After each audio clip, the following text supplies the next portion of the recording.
Hello, what's up everyone? This is the Blue Navigator's World channel sa YouTube. So, our content for today is about sa marina mismo, COC, GOC, tsaka COP ng SCRB ko, renewal, no? Or revalidation. So, update ko kayo ngayon, February 9, 2026. So, ito, makikita nyo nga pala sa screen natin, no?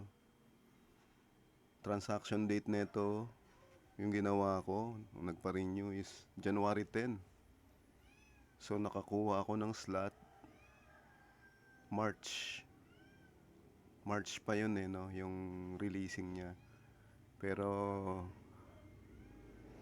yun nga, di ba? Ang unang-unang lalabas is for online evaluation. Unang-una yun. Once na in-upload nyo na yung mga papeles nyo rito, kung ano yung requirements for online evaluation yon.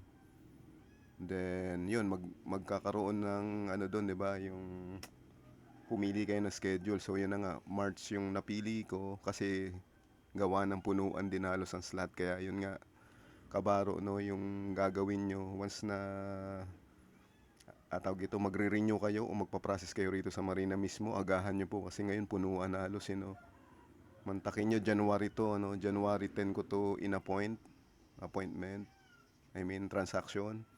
Ayan, nakuha kong slot is March. So halos 2 buwan yun. Okay, so yun lang yung tip ko sa inyo, agahan nyo, no.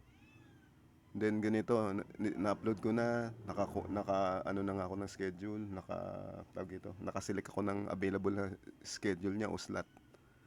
Then yun na nga, mag-aantay kayo ng yung status, no, dito. So unang-unang status pala niyan, kabayan, no, kabaro, for online evaluation. So antay-antayin niyo yung mga check nyo to lagi from time to time. Yung nyo, marina mismo online nyo, tsaka yung mga email na, I mean registered email na ginamit nyo rito, at ganun din yung mobile phone o cellphone number nyo. Kasi usually dyan sila nag-update.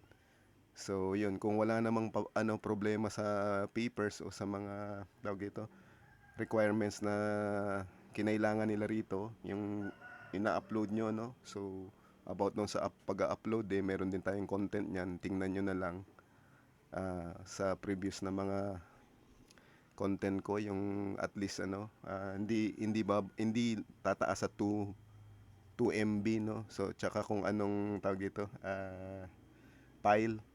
So from JPEG naging na, no, yung isa na.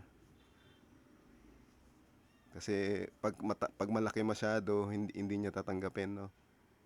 Then ayun na nga, ito na ngayon, February 9, 11 to 12 PM nakalagay na appointment date kasi nung ito yung for final evaluation niya ngayon. Galing ng online evaluation, final evaluation, then ito na nga yung dumating yung February 9, ito na for payment initiation na. Okay, so nakalagay dito i-generate, no. Ito, magge-generate tayo rito ng reference number para mabayaran na tong mabayaran ko na tong appointment ko rito sa marina mismo, no, sa renewal ko.